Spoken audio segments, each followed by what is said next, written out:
Akiwa akaambatana na viongozi wenzake wa tume, Mheshimiwa Roba alitumia zaidi ya saa 4 kulihutubia bunge hilo, ambapo amesema kutokana na maoni waliokusanya kutoka kwa wananchi wanapendekeza kuwepo na serikali tatu. Baada ya kuzichanganua zile takwimu, tuliona kwa upande wa bara 13% ya wale ambao walitoa maoni kuhusu muundo wa muungano. Maana kuna wengine wanataka 13% ya watu 300,000. Sisi tulikuwa tunapima kwa wale waliozungumzia juu ya muungano. 13% walipendelea muundo wa serikali moja. 24% walipendekeza muundo wa serikali mbili, na 61% walipendekeza muundo wa serikali tatu. Hotuba hiyo ambayo mara kwa mara ilikuwa ikikatishwa kwa shangwe, makofi ya hapa na pale, pia iligusia changamoto kadhaa zilizopo katika muungano. Kwa upande wa Tanzania bara, baadhi ya malalamiko yalikuwa yafuatayo. 1.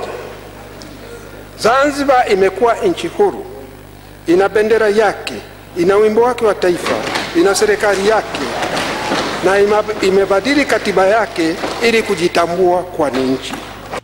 Wakati wa uwasilishwaji wa rasimu hiyo, mwenyekiti huyo ambaye amewahi kuwa waziri mkuu wa Jamhuri ya Muungano wa Tanzania, katika hotuba yake kwa nyakati tofauti, mwenyekiti wa Bunge Maalum la Katiba na makamu wake walikuwa wanalazimika kuwatuliza wajumbe ili kuleta usikivu katika mkutano huo. Utafanyika tu pale ambapo nafasi ya ubunge iliyo wazi inatokana na... Naomba utulivu tafadhali, tumsikilize.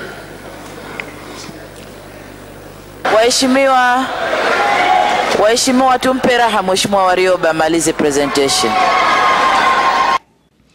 Awali itakumbuka kuwa rasimu hiyo ilipaswa kuwasilishwa bungeni mapema Jumatatu, lakini zoezi hilo lilikwama kwa kile kilichoelezwa kuwa kanuni zilikiukwa, na hapa Mheshimiwa Sita anatoa ufafanuzi wa makubaliano yaliyofanywa. Tulilokubaliana tusimnyime muda. Tusimnyime muda hata kidogo.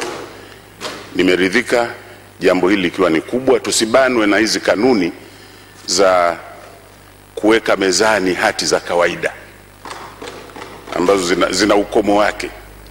Tumpe muda, ikibidi hata baada ya saa 7 kama atakuwa bado, tutarejea kwenye kanuni ili tuendelee mpaka hadi hapo kwa utaratibu aliojipangia mwenyekiti aweze kukamilisha uwasilishaji wa rasimu hiyo. Hatimaye rasimu ya pili imewasilishwa rasmi hapa bungeni Dodoma, ambapo mheshimiwa mwenyekiti wa Tume ya Mabadiliko ya Katiba amepata nafasi ya kutoa ufafanuzi wa mambo kadha yaliyopo katika rasimu hiyo, na sasa inatoa nafasi kwa waheshimiwa wabunge wa bunge hili kuanza kujadili na kuona ni nini kilicho bora kwa manufaa ya taifa hili la Tanzania. Nikiripoti kutoka bungeni Dodoma, mimi ni Godfrey Monyo wa ITV.